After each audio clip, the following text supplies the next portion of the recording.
So ayan, good morning sa ating lahat. So nandito tayo ulit kay Kuya. Tingnan natin yung ginagawa niya na culvert 42 inches. Ayan si Kuya oh. Kuya, tatanong lang kita Kuya ha. Anong ginagawa mo dito Kuya? 42 inches na culvert? 42 inches? Ilang sako na simento ang ano mo dito Kuya? Ha? 6 na sako na simento? Tapos ilang buhangin? Ilang sako na buhangin? 45? So sa isang sako, isang sako simento, ilang sako buhangin? 45? Ano yun? I-divide yun. 45 times 6.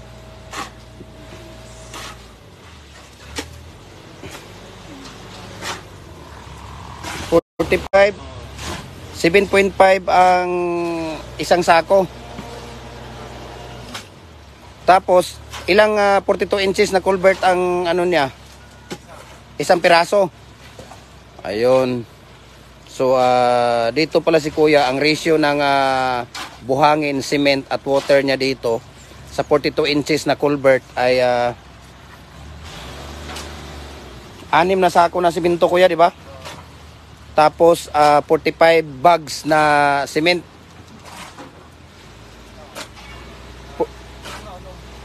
Ilang 45 bags na buhangin. Iyan 45 na yan Kuya? 45 na yan ano? Regular lang. Regular nga pagsunod dito. Daghan kayo. Bali unong kapala lang. 6 na pala lang siya, kaya pala 45. Pero actually, ang ratio talaga dito, 5 in 1 talaga, di ba? Yung ano niya, di ba? 5 in 1. Isang sako na buhangin, tapos 5 sako na buhangin, isang sako na semento, di ba? 5 in 1 talaga ang ratio dito sa hollow blocks para mas season siya. Pero ang ginawa ni Kuya, 45 bags, pero 6 na pala lang pala ang laman sa 45 bags niya. Tapos ang ano dito Kuya, ang tawag dito mo yung tubig mo, mga ilang timba kaya? 4. Kailangan ba talaga basang-basa ito?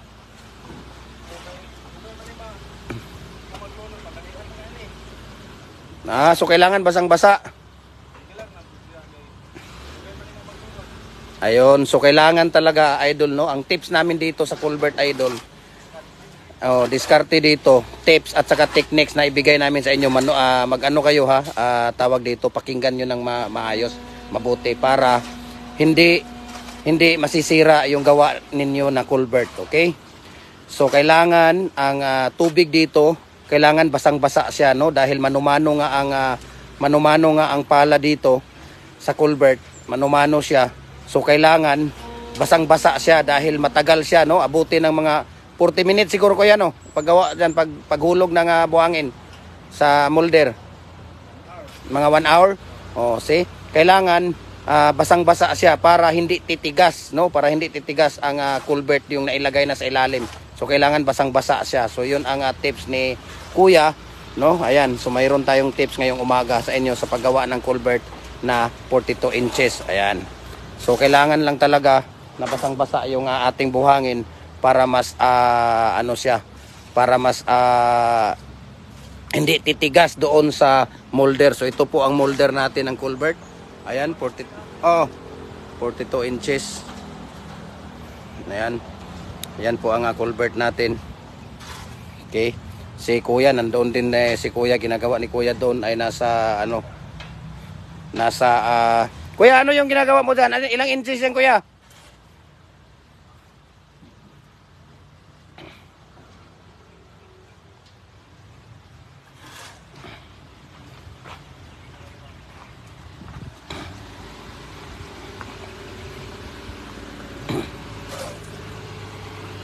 8 inches itong ginagawa mo rito Kuya?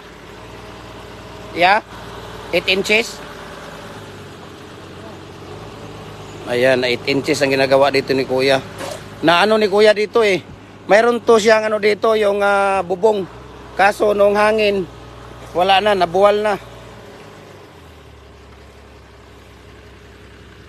So yung iba dito busy sa ano, pagde-deliver, ayan. No? De-deliver po sila ni Kuya dito. 8 inches yung ginagawa niya dito.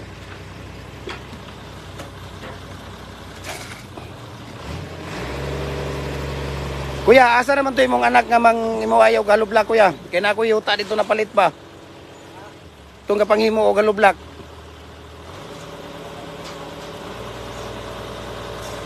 Umalis na? Susya pa naman yung bala ko na ilagay doon.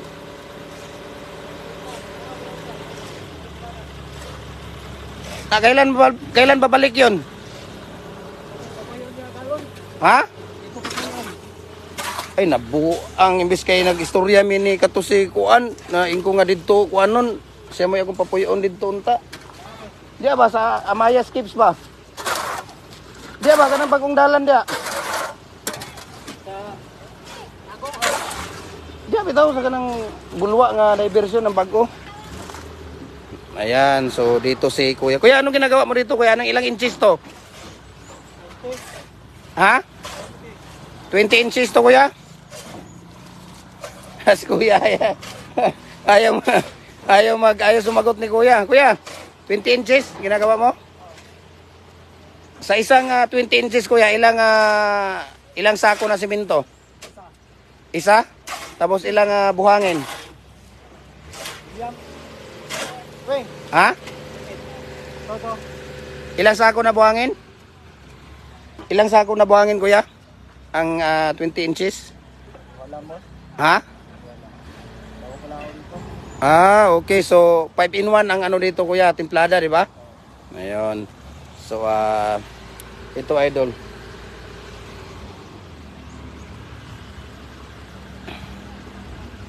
Ito po ay 20 inches na culvert, no, ang ginagawa.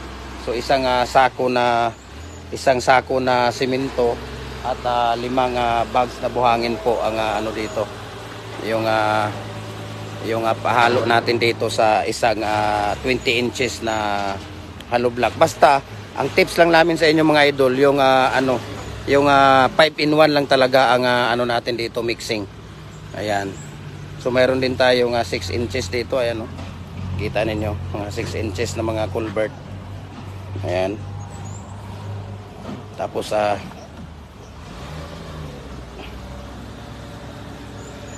ito sa kabila. Ayan.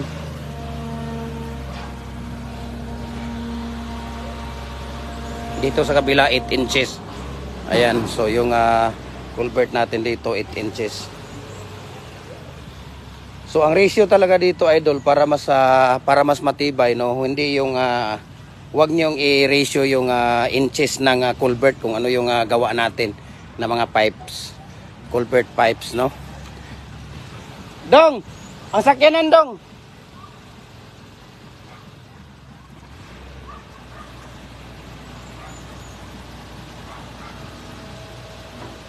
Ang ratio dito idol dapat ano lang siya, 5 in 1 talaga, no? 5 in 1 yung ano dito.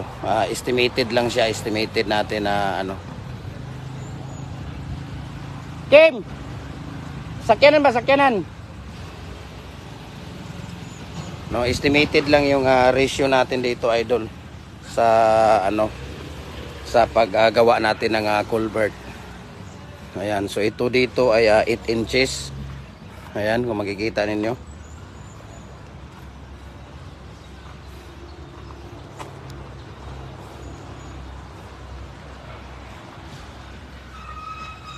Ayan sila ni Kuya dito. Umalis pa. Kumain ng agahan. Ayan. So nandito yung paggawaan natin ng culvert. Ito po yung shoes niya. Ayan.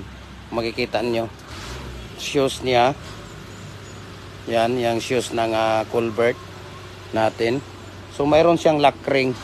No? Ang lock ring niya, yung nasa loob. Ayan. Kung makikita niyo parang rebar na bilog. Yan po ay lock ring. Ayan. Tapos ito ay lock niya. Yung inner niya, so ito po yung inner niya, yung nasa loob. Yung outer niya, yun po, ito yung nasa labas. Tapos may shoes yan sa doon sa ilalim. Ayan. Makikita ninyo yan yung mating art niya. Yung culvert mating art niya. Ayan, makikita ninyo. Sa loob yung culvert na mating art. Tapos sa pinakailalim nito, mayroong shoes, no? Yung shoes na ganito. Ayan, kung makikita ninyo yan. Tapos pag nalagyan na ng buhangin ito, yung may pouring na siya, yung shoes niya, lagay din dito, maglalagay din tayo ng shoes dito sa taas, no? So nagko-customize din tayo ng molder ng pipe culvert, no? Nagko-customize tayo mula 6 inches hanggang 84 inches. Ayan. So tingnan natin yung shoes dito. Yung shoes dito, wala na, tinanggalan nila. Ayan, no, yung shoes sa ibabaw. Makikita ninyo. Ito yung shoes sa ibabaw. Yan, yan ito. Yan ang shoes sa ibabaw na yan. Yan. Yan yung shoes sa ibabaw.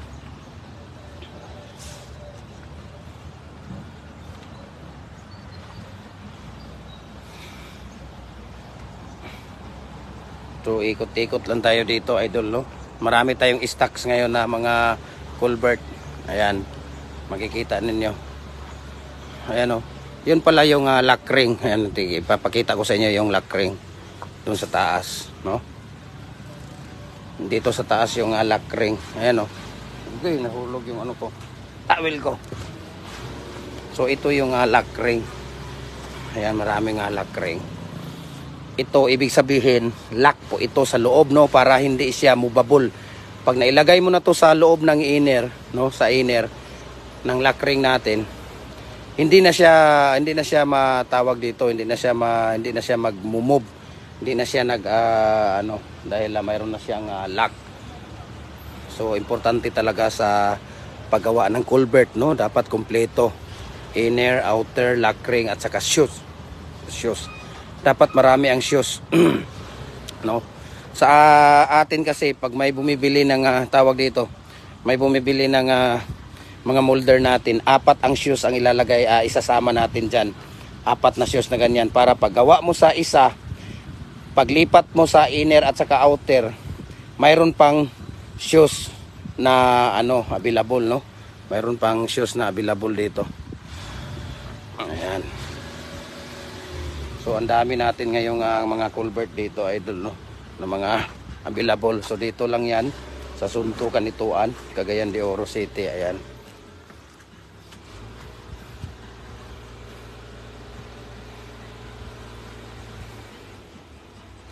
Ang dami natin dito ngayong mga available na Ayan.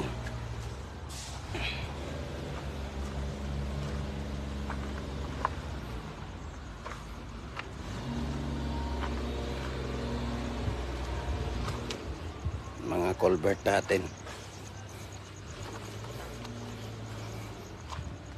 Yan. Ito malaki to eh. Ito nasa mga ilang inches kaya to. Estimate natin dito nasa mga 46 inches to. Yan.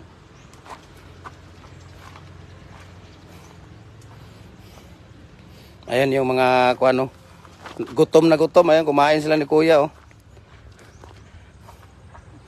Ayan. So ang dami dito nga culvert natin.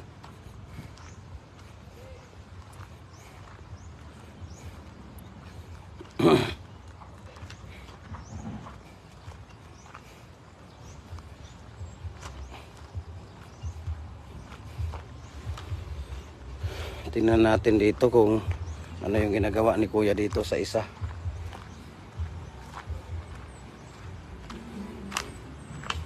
Dito si Kuya. Ayan. Unsa na ilang inches yan, Kuya?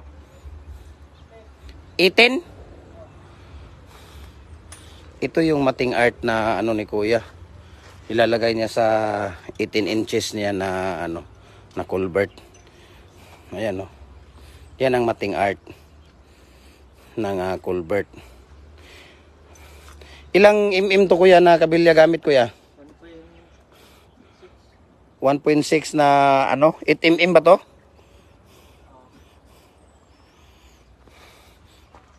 Ilang 18, Kuya, na matatapos mo sa isang araw, Kuya?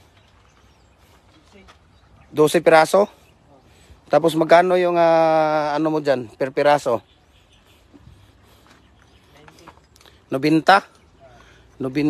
tapos 12. Malaki pala yung ano mo kuya, nasa mga 1 to kuya ano.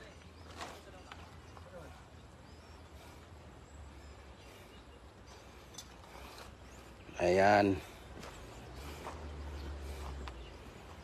So ito yung mating art na ano.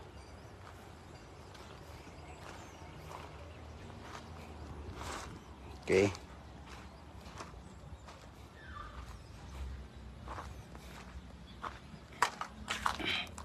So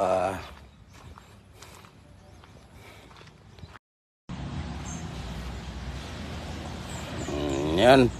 So balik tayo dito. Ayan. So balik na tayo sa tindahan natin mga idol. Ayan.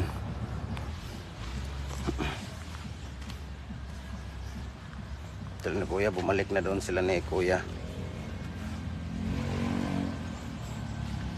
So dito na tayo, balik na tayo sa ating tindahan.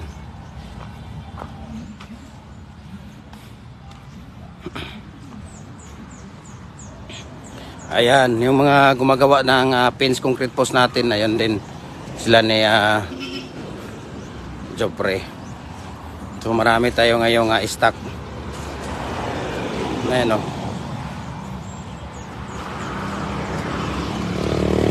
Dami nating stock ng mga pins concrete post molder natin.